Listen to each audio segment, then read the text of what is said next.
Les examens officiels pointent à l'horizon. Les élèves et enseignants reprendront le chemin de l'école le 17 avril prochain pour le troisième et dernier trimestre de l'année scolaire 2022-2023. Il est l'heure de maximiser les chances de réussite, d'où les cours de remise à niveau qui sont actuellement organisés dans les établissements scolaires, malgré les congés de Pâques. Les travaux dirigés déjà concernent uniquement les élèves des classes d'examen. Ces travaux dirigés ont pour but de préparer nos candidats à l'examen. Donc, nos candidats travaillent avec des enseignants.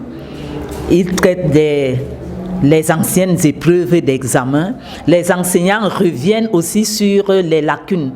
Une véritable aubaine pour les élèves, souciés de leur réussite.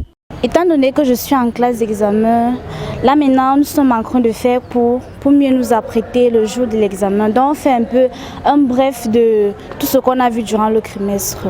Ça me facilite un peu la tâche à la maison au niveau de faire l'exercice. J'ai besoin de m'améliorer sur certaines matières pour pouvoir être prêt le jour de l'examen. Je trouve que ces TD sont assez bénéfiques parce que ça me permet de renforcer mes lacunes dans certaines matières, surtout en matière scientifique, qui sont mes matières de base. Les cours sont organisés à un programme.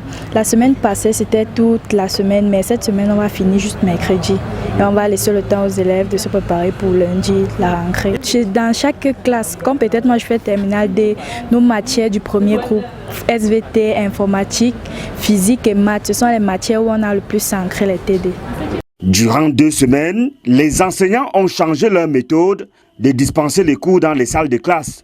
Vous savez que l'enseignement est comme la médecine. Ça veut dire qu'on fait d'abord une évaluation diagnostique. Après l'évaluation diagnostique, on prend donc, n'est-ce pas, une résolution. Alors, ils ont été soumis, n'est-ce pas, à une évaluation diagnostique. Au terme donc de cette évaluation diagnostique, on a détecté en eux, n'est-ce pas, les lacunes. Ils ont les lacunes, n'est-ce pas, sur la grammaire, le vocabulaire, essai writing et un peu presque de tout. Premièrement, j'utilise d'abord la méthode APC.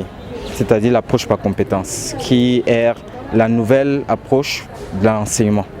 C'est-à-dire que lorsque je fais un TD, par exemple en français, je tiens compte des ressources, je tiens compte des lacunes. Avant même déjà de proposer un TD, je vais d'abord faire un recensement des lacunes de mes apprenants. La méthode APC voudrait qu'on mette l'accent sur le manquement de l'enfant ou l'enfant n'a pas compris. On revient là-dessus. Dans chaque établissement scolaire, il est admis que ces travaux dirigés participent à l'amélioration du taux de réussite aux examens officiels au Cameroun. Depuis que nous faisons les travaux dirigés, nous avons quand même constaté un changement en ce qui concerne les taux de réussite. Plus on fait les travaux dirigés, plus ces taux de réussite sont un peu plus élevés.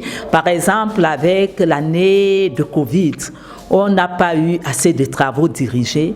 On a constaté que même les taux de réussite étaient en baisse. Et si on évaluait le niveau actuel des candidats? Présentement, j'ai un pourcentage déjà de 85% sûr. Mais maintenant, les 15 ou les 15 autres qui viennent, ce sont ceux-là qui me poussent à faire des TD. Bon, si l'examen était aujourd'hui, on aura 100% à l'examen parce que c'est ça les séries scientifiques et on a beaucoup de confiance à nous et ils ne nous déçoivent jamais.